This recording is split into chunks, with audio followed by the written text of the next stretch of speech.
On a busy spring afternoon, Discovery Green was alive with the hum of city life. Laughter drifted from a playground where kids swung so high their shoes threatened to scrape the sky. Joggers in neon shorts looped the winding trails, weaving between couples picnicking on faded blankets. The smell of hot dogs from a nearby food cart mingled with the sweet scent of freshly cut grass, and the whole park seemed to pulse with the promise of ordinary happiness. Jackie strolled beneath the dappled sunlight, her hands stuffed deep in the pockets of a battered army jacket. She'd taken to walking here every Thursday, an old routine meant to keep her grounded, tethered to a world that didn't lurch and roar with mortar fire. The rhythms of Discovery Green helped settle her nerves. Today, though, she felt a restless itch at the back of her neck, the kind that always crept up before things went sideways. Suddenly, a commotion shattered the gentle cadence. Shouts erupted from near the fountain, and Jackie's eyes darted to the source. A German shepherd, big and ragged, barreling straight across the grass. For a split second, she thought it was just another dog off its leash, but there was something wild in its run. A frantic, almost desperate edge that set off every old alarm bell in her head. The dog's coat was patchy, mud-streaked and scarred, ribs sharp beneath matted fur. As it charged, children scattered, mothers grabbed their toddlers, and even the boldest joggers stopped short. The shepherd skidded to a halt in front of Jackie, teeth bared and hackles up, emitting a low, warning growl. Instinctively, she froze, shoulders squared, feet braced, heart pounding in her throat. For a heartbeat, the world shrank until there was only her, the dog, and the brittle tension sparking between them. In that instant, her mind snapped to another place, another lifetime. Afghanistan, a battlefield blurred by sand and sweat, explosions turning daylight into smoke, and always, running through the chaos, was Max, her military working dog, same build, same haunted eyes. She saw his silhouette in this animal's stance, remembered the feeling of his fur beneath her trembling hand after a firefight. The memory cut so deep she almost gasped. The shepherd lunged forward suddenly, and a few onlookers screamed, but Jackie didn't flinch. Instead, she knelt, slow, deliberate, the way she'd been trained. The dog halted inches from her, breath heaving, muscles coiled to spring. Its eyes, intelligent, terrified, pleading, locked with hers. For a second, she thought she saw recognition flicker in their depths, a flash of something that made her chest ache. The dog whined, the sound raw and guttural, then slunk back, tail tucked, confusion and fear battling across its face. A figure emerged from the gathering crowd, a thin, scruffy man with sunburned skin and a ragged coat. He limped forward, holding a battered backpack tight against his chest. "Lucky, easy boy," he called, voice cracked from too many cigarettes and not enough sleep. He reached for the shepherd, who pressed against his leg protectively, still eyeing Jackie with suspicion. Jackie stood, her mind spinning. "His name's Lucky?" she asked, voice softer than she intended. The man nodded. "Yeah, been with me a year." He stroked the dog's ears, trying to calm the tremor in his own hands. "He don't bite unless he's scared." Jackie felt her heart constrict, her pulse thundering in her ears. Could it really be? She cleared her throat, trying to steady herself. "I used to have a dog just like him," she said quietly. "Back in the service. His name was Max." The man, whose name she'd learn later was Frank, chuckled, a low, defensive sound. "Nah, lady, he's mine now. Found him myself." He squared his shoulders, as if expecting her to fight him for the dog. "Been through hell together. Nobody wanted him, so I took him in." Jackie's hands shook as she fished in her memory for something that might break through. "Do you mind if I—" She stopped herself, then dropped to one knee, her face level with the shepherd's. "Max?" Her voice cracked. She tried a Pashto command, words that once meant safe and friend. For a second, nothing happened. Then, as if a hidden switch flipped, the dog's ears twitched. He inched closer. Jackie held out her hand, palm up. The shepherd sniffed, uncertain, then, trembling, placed a single paw in her open palm. A hush fell over the scene. Jackie's breath caught. That was Max's move. Always, after a hard day, he'd rest his paw in her hand, a silent pact between soldier and dog. Tears pricked at the corners of her eyes. "Max?" she whispered again, her voice as fragile as hope. Frank watched, skepticism warring with something softer in his eyes. "You sure?" he said, his voice rough. "You really think he's your dog?" Jackie nodded, unable to speak for a moment. "I trained him. We were in Afghanistan together. They told me he was euthanized, but I never believed them. Not really." Frank was silent, shifting his weight uncomfortably. The park seemed to shrink around them, onlookers losing interest as the tension faded. For a moment, it was just Jackie, Frank, and the battered shepherd, each of them carrying invisible scars. Frank knelt, keeping a steadying hand on the dog's collar. "I found him by the county road, half dead. Couldn't just leave him." He looked Jackie in the eye. "He saved me too. I'm not just going to let him go." Jackie nodded, understanding more than she could say. She ran her fingers gently over the shepherd's head, feeling the ridges of old scars. "Maybe we can figure this out, together." Frank hesitated, suspicion written in every line of his body. "Maybe. We can try a week, see how he does. But he's been hurt before. Don't want him hurt again." Jackie smiled, a tentative, grateful thing. "Neither do I." As the sun dipped lower, casting golden light across the park, Jackie realized her world had just tilted on its axis. In front of her stood a chance, not just to reclaim a piece of her past, but to build something new. The shepherd leaned into her touch, eyes less wild now, and Jackie let herself hope, for both their sakes, that maybe, just maybe, lost bonds could be found again.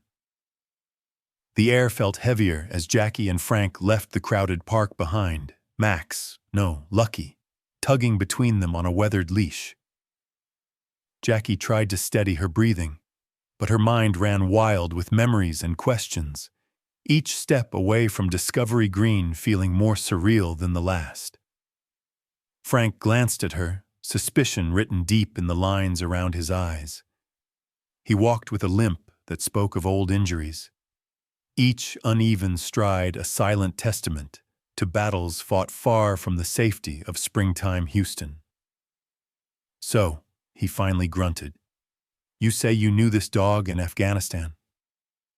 Jackie nodded, keeping her voice even. "His name was Max. Trained with my unit for almost 2 years. He saved lives. Probably saved mine more times than I'll ever know." She paused, searching Frank's face for understanding. "We were a team, family."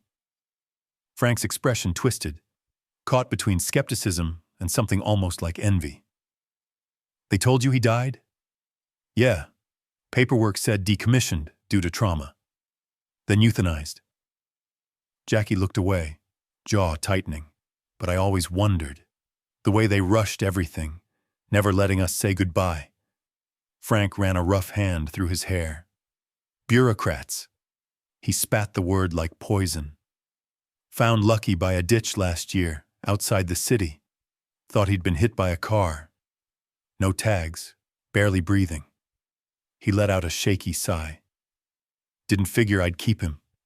Just didn't want to leave him there to die." Jackie felt an ache in her chest, thinking of Max, her Max, collapsing alone by the roadside, a world away from anyone who knew his name. "I owe you for that," she said quietly. "You saved him." Frank shrugged, his eyes darting away. Maybe. He's saved me back. Plenty of times. The admission hung between them, fragile as glass. They reached Frank's makeshift camp under a highway overpass, where shopping carts doubled as closets and tarps shielded a battered mattress from the elements. The world here was raw, noisy, exposed, indifferent. Jackie crouched, calling softly to the shepherd. "Max, sit." She hesitated, then switched to Pashto, a command she hadn't spoken in years. Max pricked up his ears, tail giving a hesitant wag before he sat by her side, eyes never leaving her face. Frank grunted. "Lucky don't do that for just anybody." Jackie risked a smile. "I guess he remembers." Frank crossed his arms, suddenly defensive. "Don't mean he ain't mine. We've got our own thing. I can't just hand him over to some stranger." "I'm not asking you to," Jackie interrupted, voice gentle but firm. "But if he really is Max, we owe it to him to figure out the truth." She took a breath, feeling the old pain rise in her chest. "You don't know what those dogs go through overseas, what we go through, losing them." Frank's jaw worked, teeth grinding. "I've been through my share of losses, too." He tapped his leg, signaling the old injury. "Marine back in the day. Lost half my squad and the rest. Well, they never came home in their heads." His eyes darkened, shadows moving beneath his words. "Sometimes I think Lucky's the only one who gets it." Jackie's voice softened. "Then you know. He's not just a dog. He's part of us." A tense silence settled. The shepherd, caught between the two humans who each claimed pieces of his past, whined softly, head swinging back and forth. Jackie crouched, reaching out a hand. "Come here, Max." The dog hesitated, ears twitching, then moved forward, drawn by something deeper than memory. She ran her fingers through his fur, feeling old scars and new. For a moment, time blurred. She was back in the thick Afghan dust, shrapnel screaming overhead, and Max by her side, unflinching, loyal, unbreakable. She blinked, pulling herself back to the present. "Do you remember the way he cocks his head when you whistle?" she asked Frank. "The way he freezes at loud bangs, like he's waiting for an order?" Frank nodded reluctantly. "Yeah, thought it was just trauma." "It is," Jackie agreed, "but it's the kind only war leaves behind." Frank watched her, a grudging respect flickering in his gaze. "So what now?" Jackie hesitated, searching for the right words. "Let me spend some time with him. Just a week. We'll take it slow. If he wants to come back to you after, I won't stand in your way." She looked him in the eye. "But if he's Max, if he's really my dog, don't I deserve a chance to say goodbye or maybe start over?" Frank was silent for a long time, wrestling with emotions he didn't want to show. At last, he nodded. "1 week, that's it. No tricks, no running off." His voice was hard, but beneath the bluster, Jackie saw the hurt. This wasn't just about a dog. This was about loss, about all the pieces of themselves the world had chipped away. "I promise," Jackie said. She extended her hand. Frank shook it, his grip rough and calloused, the handshake sealing an uneasy truce.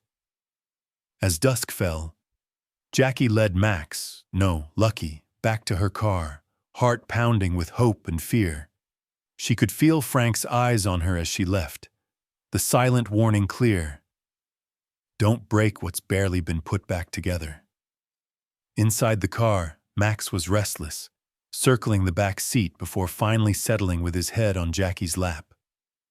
She stroked his ears, whispering the old words, testing his memory. "Easy, boy. We're okay. You're safe." Outside, the city lights flickered on, glimpses of normalcy in a world that had never felt less stable. Jackie drove in silence, mind racing. If Max truly remembered her, What did that mean for Frank? For the year they'd survived together? And if she tried to reclaim him, would she be tearing apart the only family he'd known since the war? She glanced down at Max, whose eyes were already drooping, his breathing finally slowing. For now, he was safe. For now, they had a week. Jackie vowed to use every minute to heal old wounds, even as new ones threatened to open. As she pulled into her apartment complex, she looked at Max and whispered, "We'll figure this out. Together." Unseen, the first stars blinked awake above Houston, watching as 3 battered souls, 1 soldier, 1 dog, and 1 drifter, began to navigate the tangled road between loss and hope, each step uncertain but necessary. The elevator in Jackie's apartment groaned as it crept to the 4th floor, the kind of noise that made neighbors wince and newcomers check the weight limit. Jackie held the leash with one hand, Max close at her side, and a borrowed blanket from the trunk of her car draped over her other arm. The air was thick with the scent of city grit and spring rain, Houston's way of reminding everyone that nothing stayed clean for long. Max paced restlessly, his claws clacking against the worn tile, the low hum of fluorescent lights overhead setting his nerves on edge. He flinched at the ding of the elevator and shrank back as 2 kids barreled in with their mother, chattering about soccer and ice cream. The mother shot Jackie a wary glance. Another big dog in a cramped building, trouble waiting to happen. Jackie offered a quick, tired smile, keeping Max behind her until the doors slid open and the family disappeared into the hallway. Her apartment was a narrow rectangle overlooking the parking lot, a place more functional than warm. The walls were painted rental white, and the carpet bore the imprint of 1,000 footsteps. Army photos lined a shelf above the TV, a much younger Jackie flanked by her old unit, desert sun in their eyes, and in the center, Max, tongue lolling, ears perked, the picture of alertness and joy. A display box of medals sat untouched beneath the window, gathering dust. Her late husband's military jacket hung near the door, a silent monument to promises cut short by a roadside bomb. Jackie knelt and unhooked Max's leash. "You're home," she said softly, voice uncertain. Max sniffed cautiously, the room foreign yet laced with traces of her scent. He circled, nose twitching, body held low to the ground. Every new noise, the fridge kicking on, a car alarm outside, the wind rattling a loose pane, made him jerk his head, tail tucked so tightly it brushed his stomach. Jackie watched him, her heart aching. She remembered the first night she brought Max to base in Afghanistan, how he'd paced her barracks for hours, refusing to settle until she lay beside him on the floor. She wondered if he remembered too, or if those memories had all been battered out of him by the years, the road, the abandonment. She set out a bowl of water and a dented metal dish, filling it with canned stew, beef, and carrots, the kind she used to sneak him when the mess sergeant wasn't looking. Max sniffed the food, but didn't eat, too on edge to trust this new territory. Instead, he retreated to a shadowy corner, curling himself as small as he could make his large frame. Jackie sat across from him, her back against the wall. "I know it's strange," she murmured. "I feel strange here too most days." She traced the hem of her jeans, letting the silence stretch. "Lost my husband 4 years ago. Lost you right after. Some days it feels like everything important got taken at once." Outside, the city rumbled on, indifferent. Jackie watched as the sun slid behind the buildings, painting her small apartment in gray and gold. She thought about all the things she wanted to say to Max. How sorry she was for not fighting harder. How proud she was of him. How much she needed him to forgive her, even if he couldn't remember why. She stood and crossed to the closet, pulling out her husband's jacket. For a moment, she pressed her face to the faded fabric, breathing in the faint traces of old cologne and desert sand. The grief was duller now, but it lingered, a weight she carried everywhere. She hung the jacket on a chair near Max, hoping the mix of familiar scents would comfort him. Night fell quickly. Jackie turned off the main light, switching on the old reading lamp that cast everything in a warm, amber haze. She grabbed a blanket and lay down on the floor, close enough to Max that he could see her, but not so close that she crowded him. She set the bowl of stew between them, breaking off a small piece and rolling it gently toward him. "Truce?" she whispered. Max eyed the food, then Jackie, his brown eyes full of questions. Slowly, he inched forward, grabbed the stew, and retreated to his corner. Jackie smiled. Progress, small but real. She lay back, staring at the ceiling, letting the rhythm of Max's breathing fill the silence. She tried to remember what it felt like to sleep soundly. In Afghanistan, she'd learned to rest with one ear open, always listening for the mortar whine or the barked order in the middle of the night. Here it was different. The city's chaos was more distant, but the ghosts closer. She drifted in and out of sleep, dreams pulling her back to the desert. The sound of choppers, Max's bark echoing through dust and heat, her own hands shaking as she patched up a wounded friend. Then, as always, the memory turned. Max, yanked away by handlers, her shouts drowned out by paperwork and protocol. She woke with a start, heart hammering, the room washed in darkness. A soft whine broke the quiet. Jackie rolled over to see Max, still in his corner but watching her intently. She reached out, palm up. "It's okay, boy, I'm here." After a long pause, Max crawled across the carpet, muscles trembling, and settled beside her. Jackie wrapped the blanket around them both, her hand finding the familiar spot behind his ear. They lay there together, two survivors, battered but not beaten, sharing warmth in the middle of their small, haunted world. The night stretched on, city sounds rising and falling in waves. Jackie thought of Frank, alone in his camp beneath the freeway, and wondered if he felt the same chill she did, the same hollow ache that came from losing too much. She promised herself she'd do right by both of them. Max deserved a chance to heal, and so did she. Before sleep took her again, Jackie whispered into the darkness, "I missed you, Max. I don't care what your name is now, or what you've been through. We're together. That's all that matters." Max's tail thumped once, a quiet affirmation.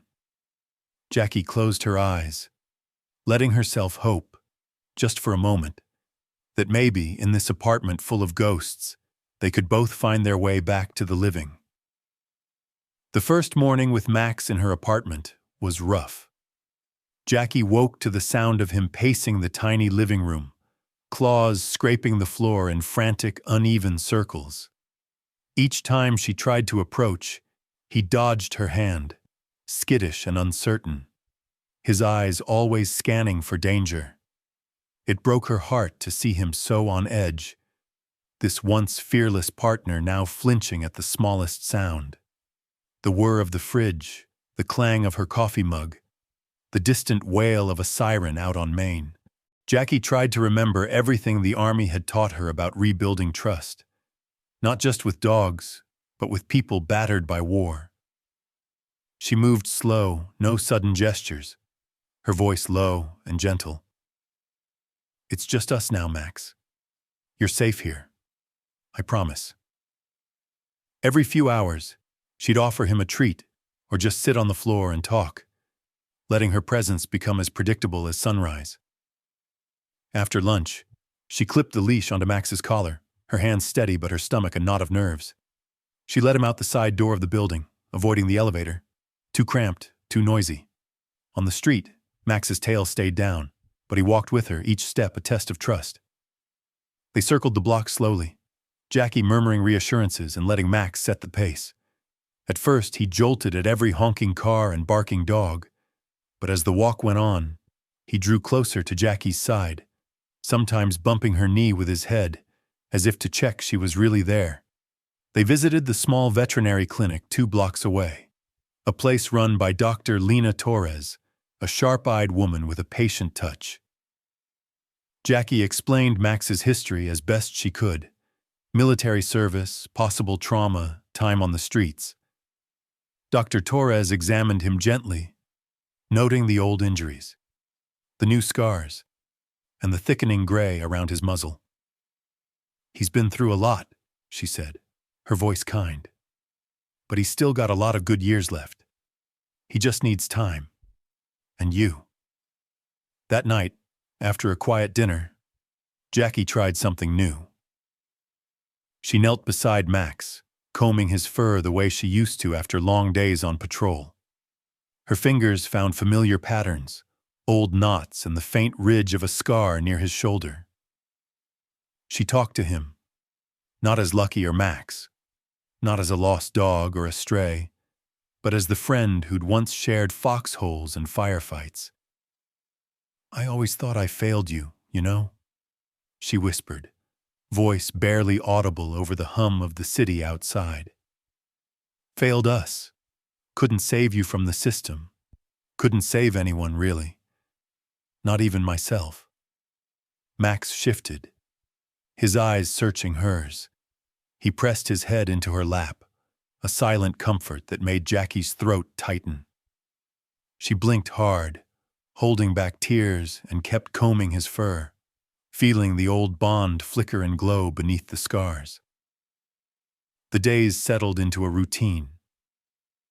Each morning, Jackie and Max walked along the Bayou boardwalk at sunrise.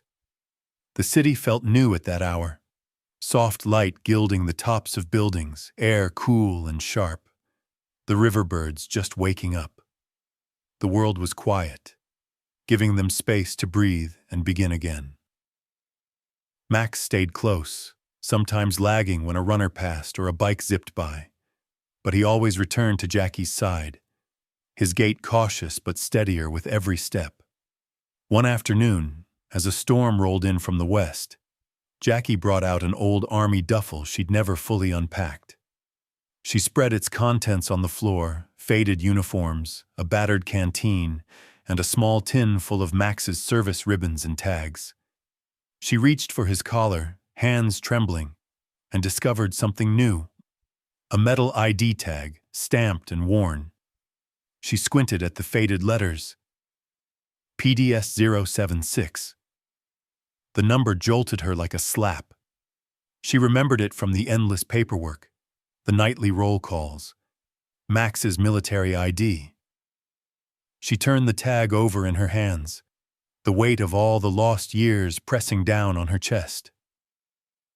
"How did this stay with you?" she whispered. "Didn't anyone notice? Didn't anyone care?" Max watched her, ears perked, tail giving a cautious wag.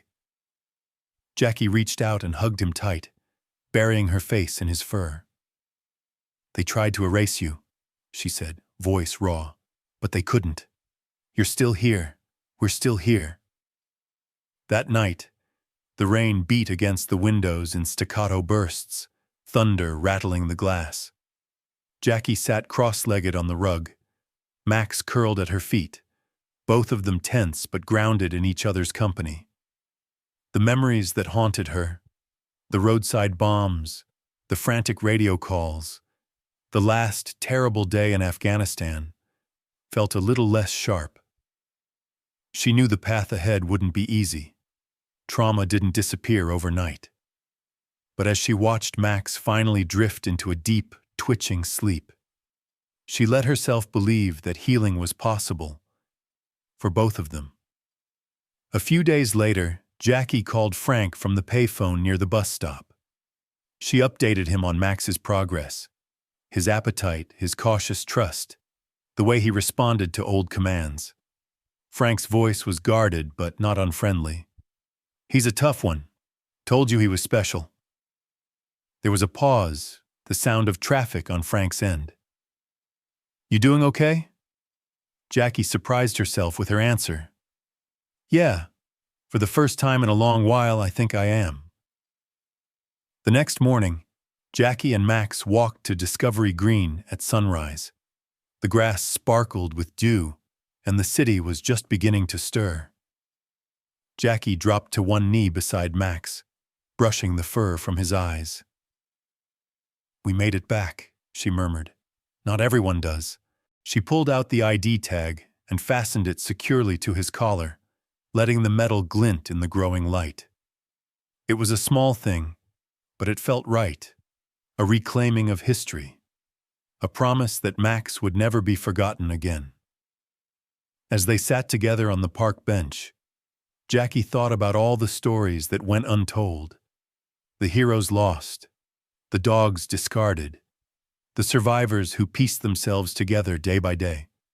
She looked at Max, who met her gaze with quiet understanding, and felt something inside her begin to mend. For the first time since coming home, Jackie didn't feel alone. She had Max, and together they were stronger than the ghosts. The weather in Houston was capricious, and by midweek, the city's mood had shifted.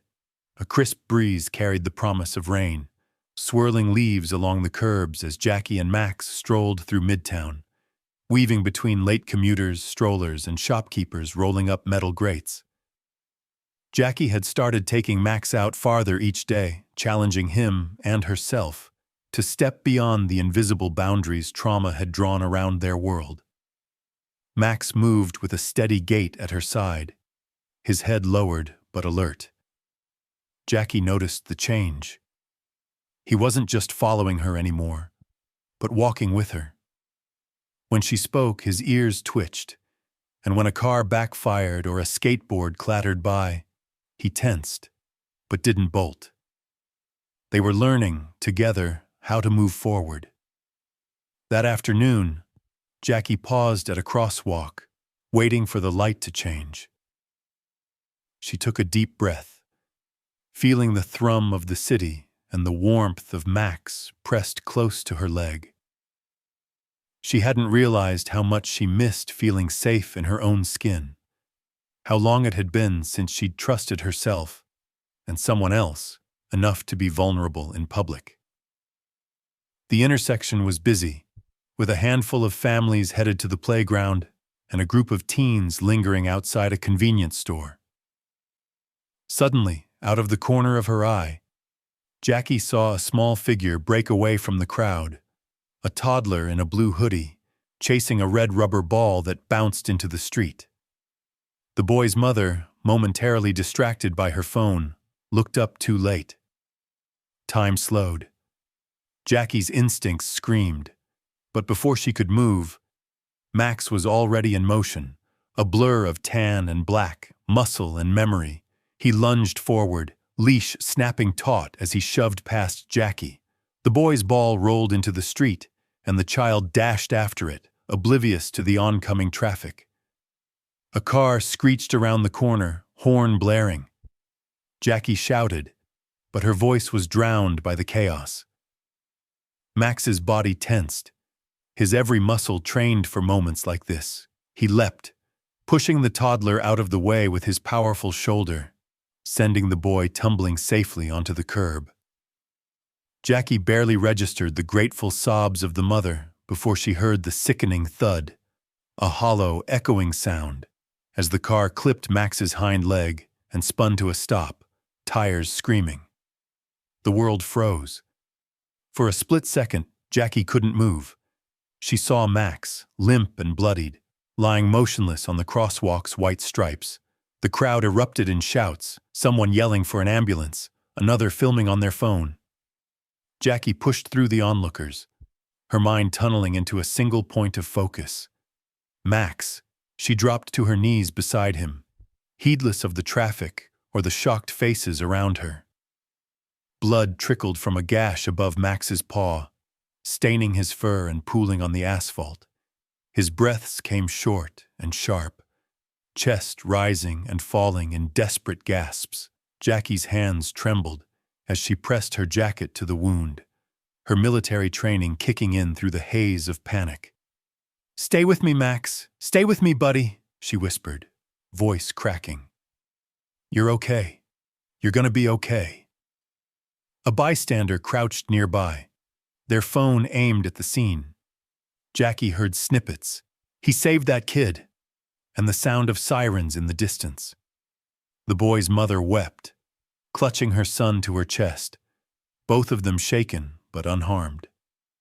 The crowd pressed closer, but for Jackie, the world had shrunk to the space between her hands and Max's heaving chest. The ambulance arrived in a blur of blue and red lights, EMTs jumping out with practiced urgency.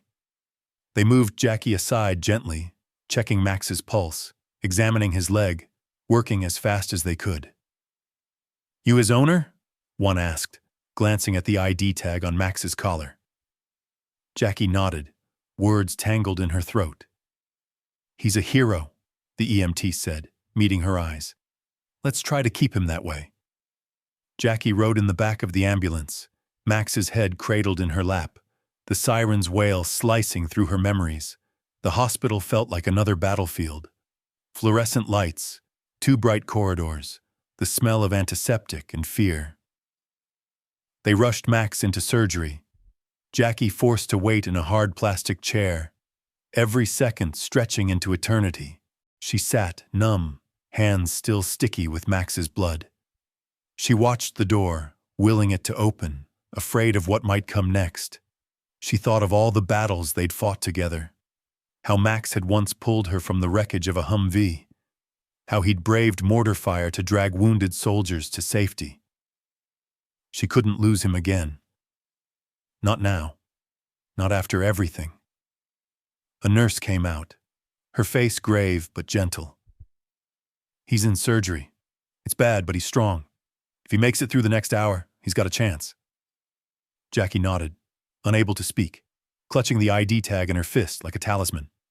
Word of Max's heroics spread fast. By the time the sun set, a photo had gone viral, a raw, gut-wrenching shot of Jackie kneeling in the street, cradling Max, tears glistening on his blood-streaked fur.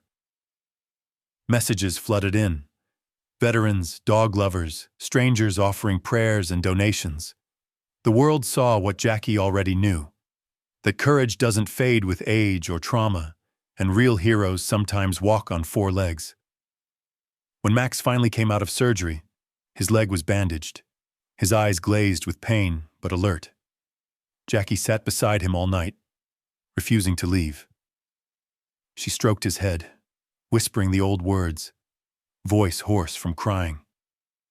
"You saved him, Max. You did it. You're still my hero." In the quiet darkness, as hospital machines beeped and the city slept, Jackie realized something had shifted, not just in Max, but in her. Their story was no longer one of loss and grief, but of survival, sacrifice, and the unbreakable bond between those who refused to give up on each other.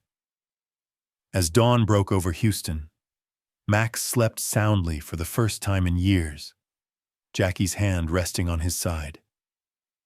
Outside, the world buzzed with news of the dog who saved a child and the soldier who wouldn't let him go.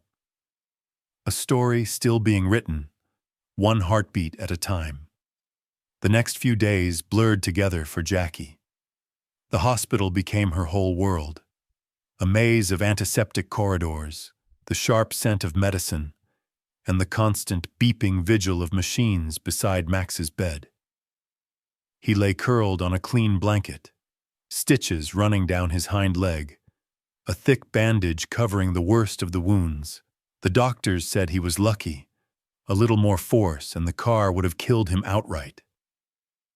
Jackie slept in a stiff plastic chair, waking at every whimper, every shift in Max's breathing. Sometimes she thought she heard voices, orders barked in Pashto, the whistle of mortars, the whine of rotors overhead. But every time she would find herself staring at Max's battered frame and the city lights beyond the hospital window. and know that she wasn't in Afghanistan anymore. This battlefield was quieter, but the stakes felt just as high. The world outside hadn't forgotten. News of Max's bravery had caught fire online. The photo of Jackie cradling him in the crosswalk had become a symbol, a raw, unscripted moment of sacrifice that cut through the endless noise of social media. People sent messages from around the country, veterans who remembered their own K-9 partners, mothers who couldn't stop picturing their children in that street, even strangers who just wanted to say thank you. Reporters camped outside the hospital, eager for interviews. Jackie did her best to ignore them, but it was impossible to shut out the noise entirely. She knew this attention was bigger than either of them, that Max had become a kind of avatar for every forgotten veteran, every discarded dog, every survivor who'd been left to fend for themselves. On the third night, as the rain hammered against the windows, Jackie was startled awake by a quiet knock on the hospital room door. She glanced up to see a woman with a camera bag slung over her shoulder, her hair tied back in a no-nonsense ponytail, eyes sharp behind wire-rimmed glasses. "Jackie Lawson," the woman said softly. "It's me, Ellie Morgan. I was embedded with your unit, in Ghazni." She smiled, and something in her voice tugged at Jackie's memory. "I wrote about Max. I wrote about you too." Jackie's breath caught in her throat. She remembered Ellie, her relentless notepad, the way she always managed to be there for the worst moments, capturing stories nobody else would tell. She stood and shook Ellie's hand, emotion flaring in her chest. "I never thought I'd see you again." Ellie grinned, dropping her bag and settling into the chair beside Jackie. "I've been following your story. Couldn't stay away. Not after what Max did." She reached out and scratched Max's ear, careful not to jostle his wounds. "He's still a hero, you know." Jackie nodded, the words thick in her throat. "He's always been a hero. Even when nobody was watching." They talked through the night. Ellie recounted the stories she'd filed from Afghanistan, how Max's courage had saved Jackie during a roadside bombing, how the military bureaucracy had shuffled dogs and handlers around without a second thought. "I started looking into the private contractors running these K-9 programs after I came home," Ellie explained. "The company that handled Max, PDS, they've got a lot to answer for. Dogs go missing, records vanish. I've even heard rumors about unreported euthanasia." Jackie's fists clenched at the memories. "They told me Max was dead, signed off on it, like he was equipment to be tossed in a landfill." Ellie nodded grimly. "You're not the only one. I've got files, names of dogs, handlers who never got to say goodbye, internal memos marked confidential. They try to bury it all." Jackie looked down at Max, his chest rising and falling, his scars both old and new. "I don't want revenge. I want them to be held accountable. Nobody deserves to be thrown away." Ellie's eyes glinted. "Then let's make some noise. People care about Max. The public is listening.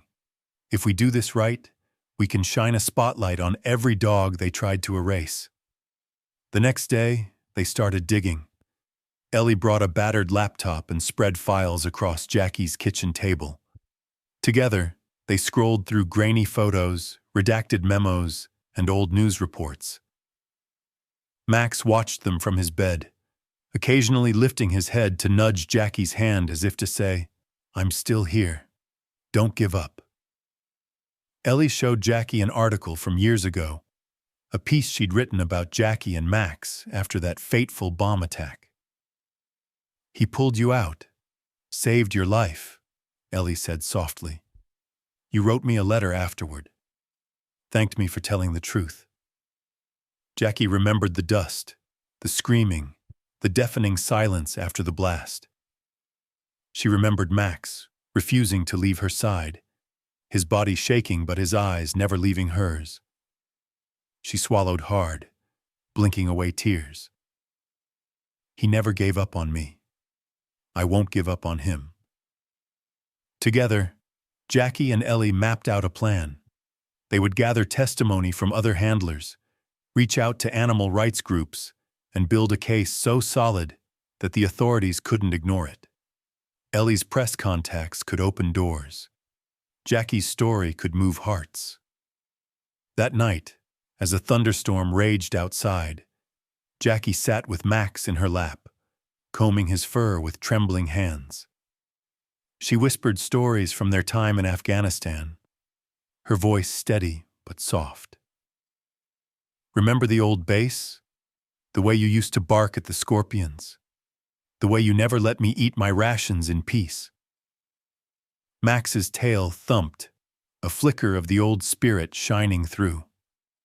Suddenly, a crash echoed from the kitchen window, a shattering of glass, sharp and violent. Jackie jumped, adrenaline flooding her system. She dashed into the kitchen to find the window smashed, rain blowing in, glass scattered across the counter. At first she thought it was just the wind, but then she saw it. A small syringe, the kind used for tranquilizers, lying in the sink. A black smear of ink marked the tile beneath it. Panic rose in Jackie's chest. Someone had tried to break in, or worse, to silence them. She raced back to Max, who was cowering under the table, his body trembling uncontrollably. She knelt beside him, wrapping him in her arms, whispering apologies and reassurances. "You're safe. I'm here. I won't let them hurt you." Ellie called the police, her voice steady even as her hands shook. "We're getting too close," she said grimly. "They know we're onto them."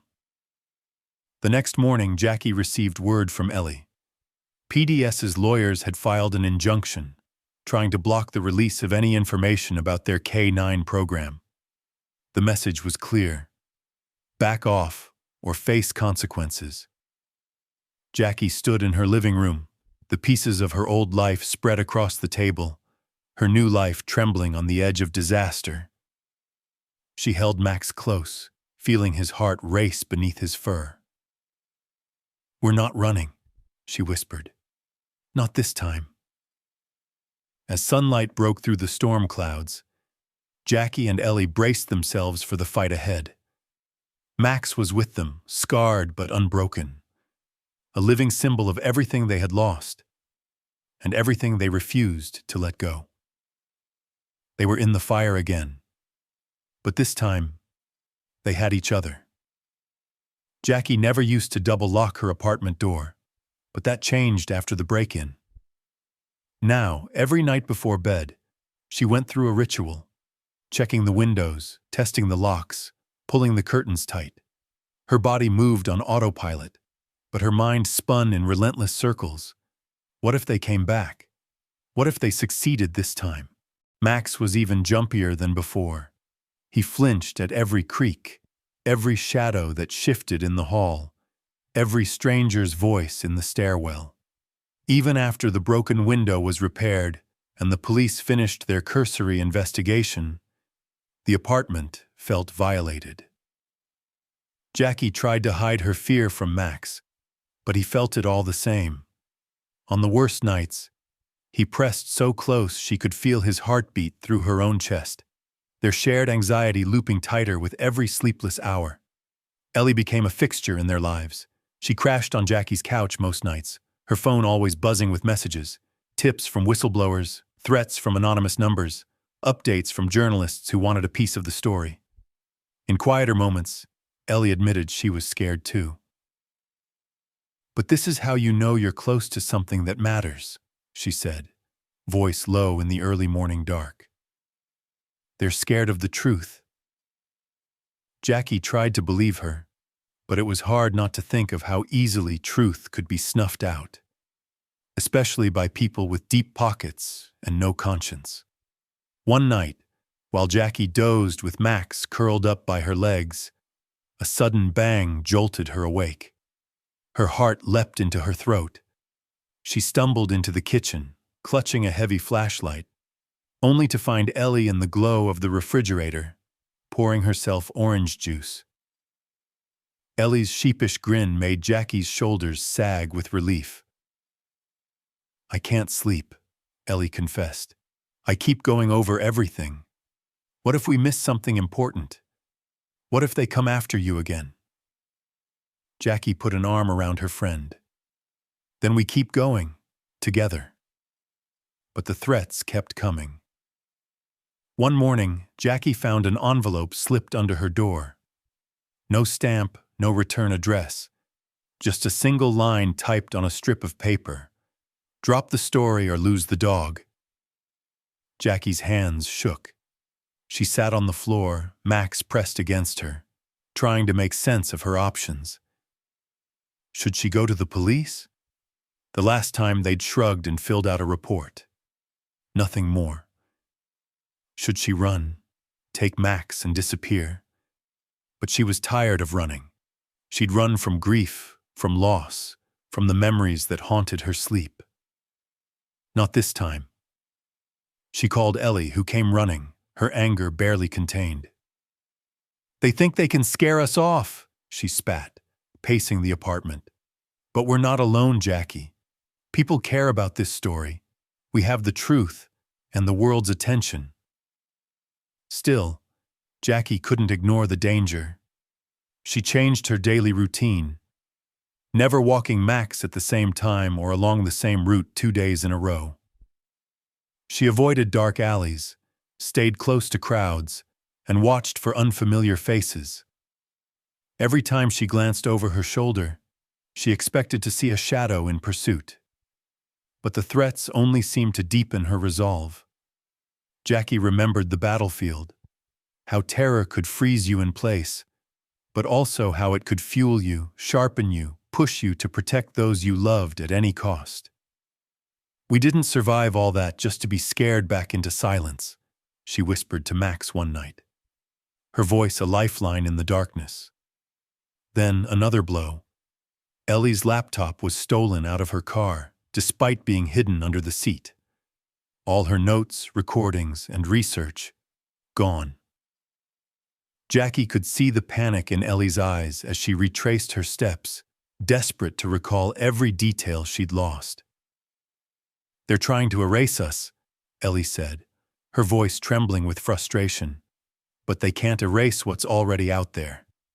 We back up everything from now on, and we go public sooner rather than later." The pressure mounted. Max regressed, suffering panic attacks whenever Jackie left his sight. One afternoon, Jackie returned from a quick grocery run to find Max trembling uncontrollably under the bed, a puddle on the floor beside him. She crawled in after him, wrapping her arms around his shivering body, whispering promises and apologies. "I'm here. I won't leave you. You're safe, Max. You're safe." Tears stung her eyes. She knew it wasn't just the threats or the trauma from the car accident. These men wanted to finish what the battlefield had started, to break them both. Ellie called late one evening, her voice strained. "I have news. PDS's legal team filed an injunction against us. They're blocking our access to all military dog adoption records and threatening lawsuits for defamation. They're coming down hard, Jackie. Harder than I've ever seen." Jackie closed her eyes, fighting despair. "We can't stop. Not now." "We won't," Ellie promised. "But we need to be ready. This could get ugly." That night, Jackie barely slept. She kept her hand on Max's fur, grounding herself in his quiet presence, drawing courage from the bond they'd rebuilt. She thought of Frank, still living under that bridge, trusting her with his friend. She thought of every handler, every dog lost in bureaucratic shuffle, every quiet act of heroism that went unrecognized. In the small hours, Jackie got up and padded to her window. Below, the city sprawled, beautiful and indifferent. But somewhere out there, she knew, was a groundswell of people who cared. Maybe not everyone, maybe not the powerful or the rich, but enough. She went to her kitchen table and, with hands steadier than she expected, started writing. She told the truth about Max, about PDS, about the threats and the fear, but also about hope. She wrote about the power of loyalty and the price of silence. She wrote until sunrise, when the first golden light crept through the blinds and found her, still hunched over the notebook. Max limped over and rested his head on her knee. Jackie stroked his fur, feeling his heartbeat, a strong, stubborn rhythm, reminding her that even in the face of cruelty, there could be resilience. She was ready for the next fight. No more hiding, no more fear. The time had come to push back, to speak out, to trust that the truth, and those who believed in it, would not let her stand alone. The Houston air was thick with humidity and anticipation. After weeks of threats and setbacks, Jackie and Ellie found themselves standing at the edge of a new kind of battlefield. One fought not with weapons, but with words, images, and the swelling power of public outrage. In the dim light of Jackie's kitchen, laptops glowed and cell phones vibrated constantly, signaling the start of something that felt bigger than either of them could control. Ellie had spent days editing video, stitching together raw battlefield footage from Afghanistan, moments of Jackie and Max on patrol, flashes of explosions, the frantic scramble after a blast. She intercut it with the viral cell phone clips from Midtown, showing Max's leap into danger and Jackie's tear-streaked face as she pressed her hands to his wounds. She added the blurry security footage from the night the window shattered, the sound of Max's whimpering, Jackie's trembling voice calling out in the darkness. Over it all, Ellie layered Jackie's narration, a calm but urgent plea for justice, dignity, and change. They titled the piece, "Max, the Forgotten Hero." The video went live just after midnight. Ellie's network of journalist friends shared it first, then animal rights groups, then veteran advocacy organizations, then ordinary citizens who saw something in Max's story that reminded them of loss, loyalty, or hope. It moved like wildfire.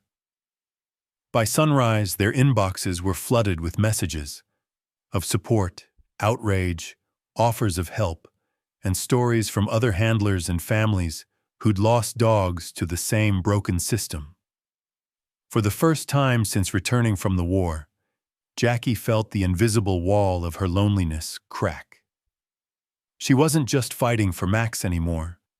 She was fighting for every K-9 discarded by bureaucracy, every veteran who had been forced to say goodbye to their partner, every animal who had been more than just equipment.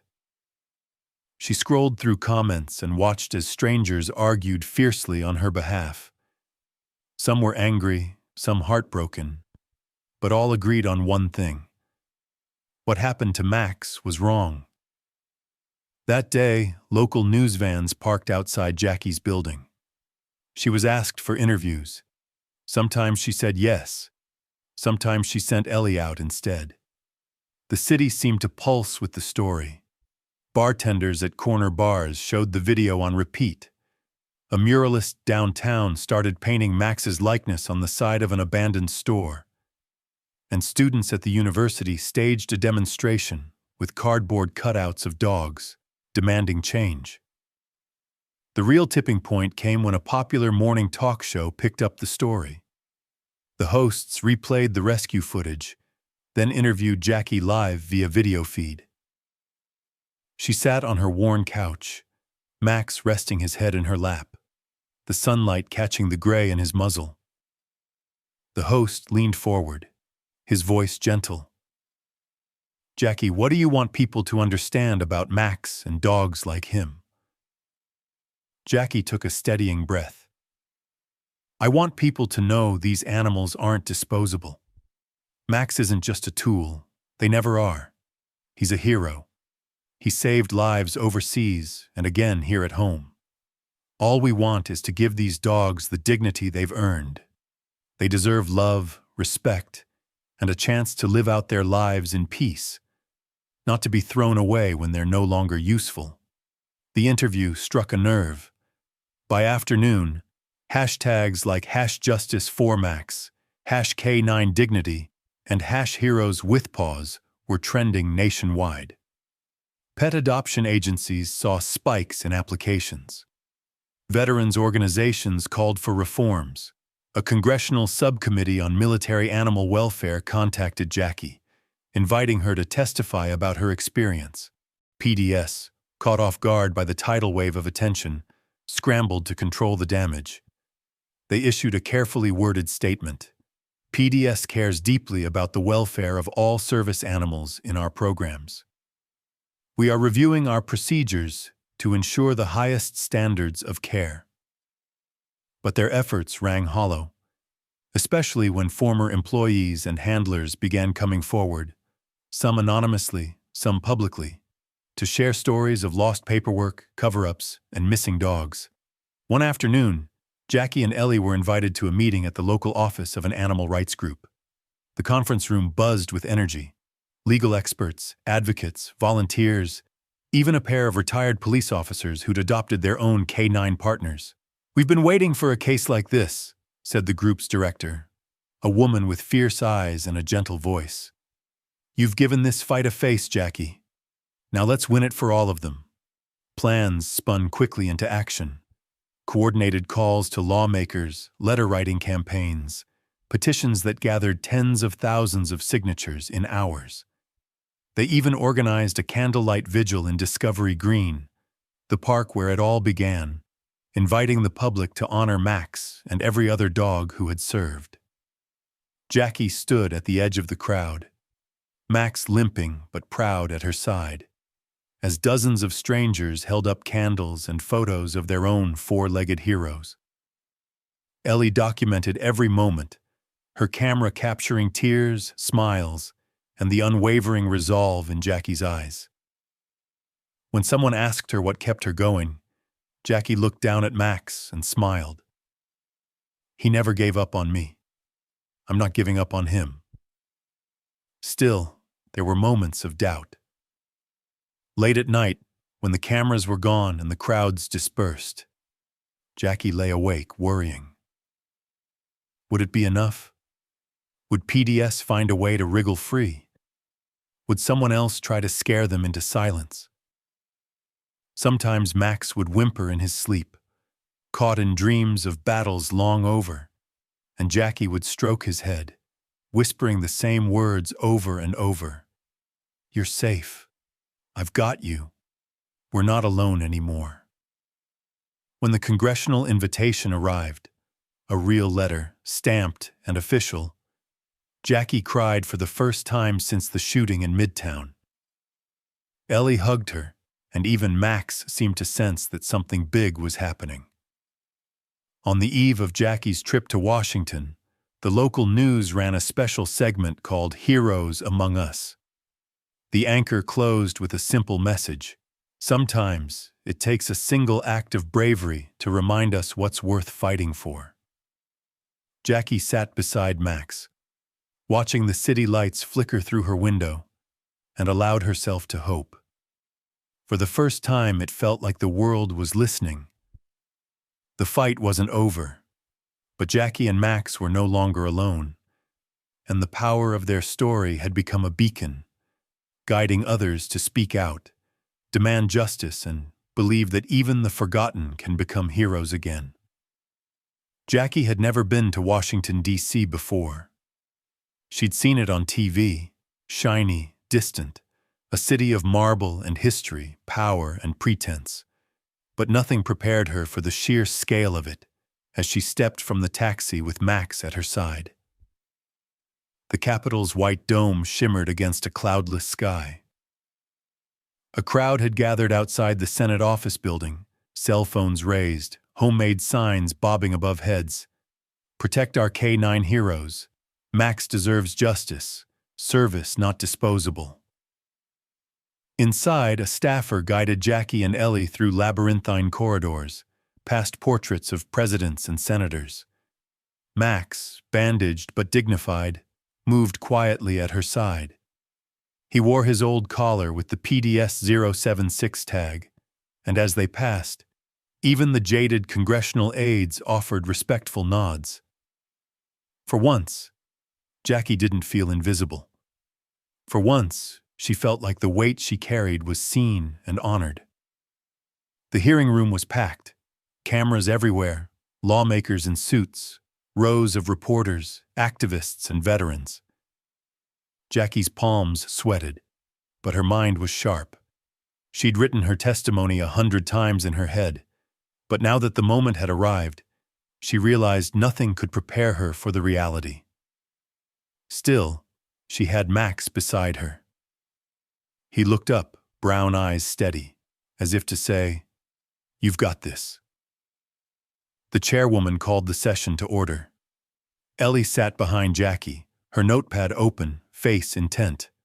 When it was Jackie's turn, she rose, took a breath, and looked out at the sea of faces. Her voice, when it came, was stronger than she expected. "Thank you for inviting me.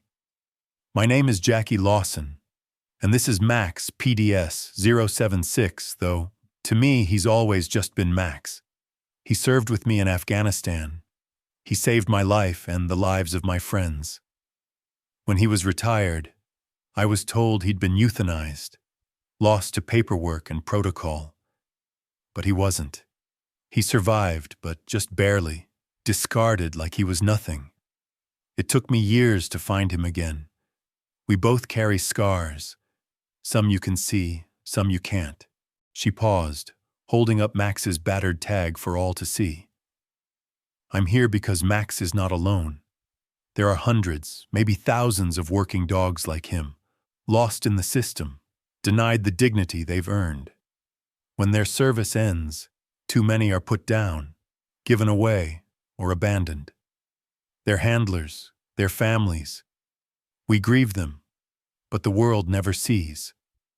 Her hands shook, but her eyes didn't leave the senator's. Max was never broken. He was discarded. But he never stopped being a hero, even when nobody was looking. When a child was in danger, he saved him. He did what he was trained to do, what he was born to do. All I'm asking is that we do the same for him and for every dog like him, that we honor their service, that we protect them, that we give them the chance to heal and live out their days with the families they fought for. A hush fell over the room. Jackie could see one senator dabbing at his eyes, another gripping the edge of his desk. At the back, a veteran in uniform nodded quietly, mouthing the words, "Thank you." Ellie testified next, sharing her investigation, the whistleblowers, the internal memos and hidden reports. She named the companies that profited from secrecy, the government contracts that failed to protect their most loyal assets. "We've seen K9S treated as nothing but equipment," Ellie said, "and handlers forced to say goodbye because of bureaucracy and greed." The session stretched on. Senators questioned witnesses, veterinarians, advocates, military officials. Some tried to deflect, but the weight of the evidence was undeniable. Petitions poured in from across the country. Social media buzzed with live commentary. Outside, the crowd grew. In the final moments, Jackie was asked if she had anything else to add. She rose again, placing her hand on Max's head. He stayed. He served. He saved again. Isn't that enough to deserve a home? Her words echoed in the hush that followed. Afterward, in the corridor, strangers stopped her to shake her hand. A senator hugged her, promising reform. Reporters thrust microphones forward. Jackie gave measured, honest answers. "This isn't just about me or Max. It's about everyone who's ever served and been forgotten." As the day wore on, news outlets picked up the story. Headlines ran, "Hero Dog's Testimony Rocks Capitol." Opinion columns called for urgent reform. TV hosts replayed Jackie's speech, and more handlers shared their own stories. It felt like a dam had broken. The tide was turning. Weeks passed. The campaign gained momentum. Jackie received hundreds of letters, some from families who'd lost their K9S, others from kids who'd been inspired by Max's courage. A group of senators, led by those most moved by the testimony, drafted the K9 Dignity Act. The bill proposed new standards for the retirement and adoption of service dogs, mandatory tracking, strict penalties for neglect, guaranteed right of first adoption for handlers, and annual audits to ensure compliance. Jackie and Ellie were asked to advise on the language. It was a whirlwind. Phone calls, meetings, debates. But through it all, Jackie made sure Max was by her side. The old dog, though slowed by injury, wore his story with quiet pride. At rallies, kids hugged him, and grown men knelt to whisper their thanks. The day the bill passed, Jackie stood on the Capitol steps with Max. A light drizzle fell, glistening on the marble. Cameras flashed. Lawmakers applauded. Max simply sat, tail thumping, his eyes fixed on Jackie as if waiting for a command. In interviews, Jackie shared her core lesson. Duty doesn't end with service. Loyalty lives beyond orders. These animals and their people deserve more than we've given. Later that evening, back at their hotel, Jackie knelt beside Max, running her fingers through his fur. "We did it, boy. Not just for us, for all of them." Max's eyes closed, content. Jackie felt the burden lift, if only for a moment. She knew the fight would never truly be over. There would always be more work, more stories to tell. But for now, they'd changed the world. Just a little. And that was enough. Discovery Green was glowing in the late afternoon sun. Every blade of grass gilded. The city's high-rises softened by the golden haze of early evening. People gathered in clusters across the lawn, the air alive with anticipation and the hum of conversation. The park had always been a place for beginnings and endings, and today, Jackie felt the weight and wonder of both. At the center of the crowd, on a raised stone pedestal near the fountain, stood a new bronze statue. Max, immortalized mid-leap, his body taut with purpose, eyes fixed forward, forever saving the child who now appeared in sculpted innocence just beneath his outstretched paws. The artist had captured every detail: Max's worn collar, the furrowed lines of his brow, the sturdy strength in his legs. For Jackie, it was more than art. It was memory, truth, and justice cast in metal and light. Jackie moved slowly, Max limping by her side, every step careful but full of pride. He was older now, his gait stiff, but his eyes were as bright as ever, drinking in the faces, the banners, the children who pointed and smiled. She felt the pressure of 1,000 eyes on her, but there was no anxiety, only gratitude and quiet awe. They had made it to this moment, and she was determined to be fully present for every second. A city official stepped up to the microphone, voice carrying across the green. "Today we honor not only a single act of courage, but a lifetime of service. Max is a hero, one who reminds us of the unseen sacrifices made every day by those who protect and serve. This statue will stand as a testament to loyalty, bravery, and the unbreakable bond between human and animal." Jackie stood at the base of the statue, holding Max's original collar in her hands. The leather was battered, the ID tag gleaming faintly, and as she clipped it around the statue's neck, her hands trembled, not with fear, but with the overwhelming tide of memory and love. She knelt and pressed her forehead to the cold bronze, whispering, "Thank you, boy, for everything." The crowd fell silent as Jackie rose to speak.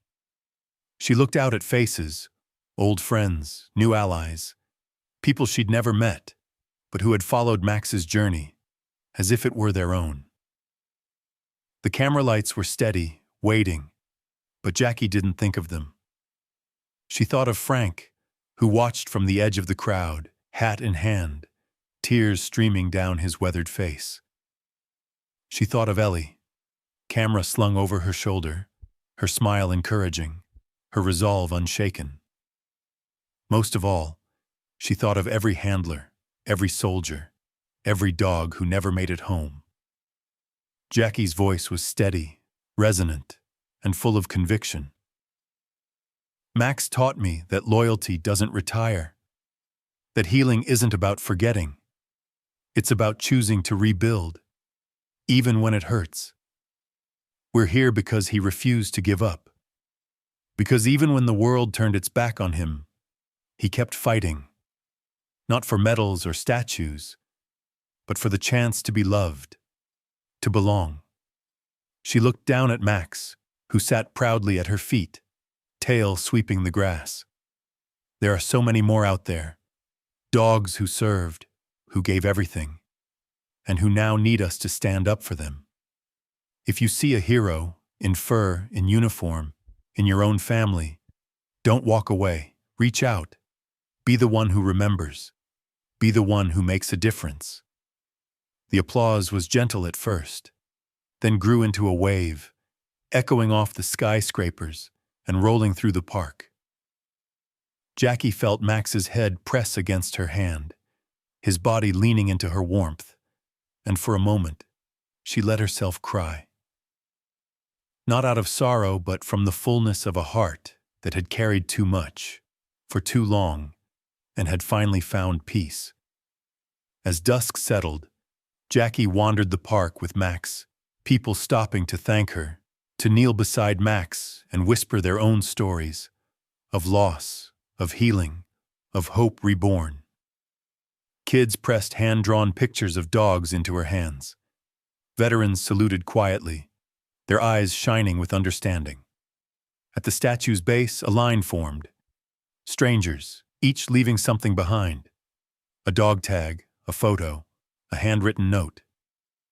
Ellie snapped photos, capturing these tiny tributes, the ripple effect of Max's story transforming grief into community. As the crowd thinned and the sky turned a rich purple, Jackie and Max found a quiet hill at the edge of the park.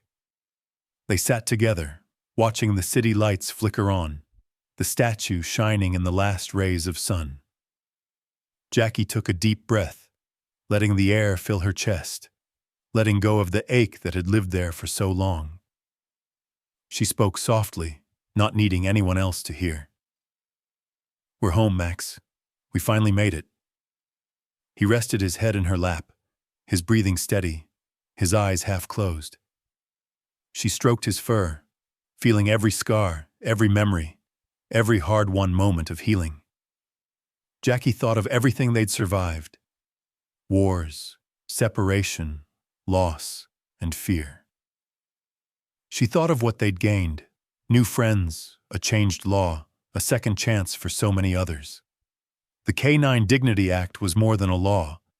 It was a promise, a safeguard for the voiceless, a way forward for every handler and dog who followed. The lesson echoed in her heart. Loyalty is its own reward. True courage is refusing to turn away.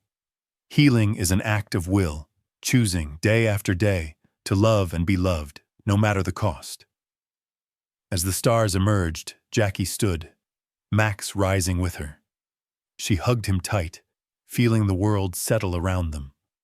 No more hiding, no more running, just the quiet certainty that they belonged to each other, and to a cause greater than themselves.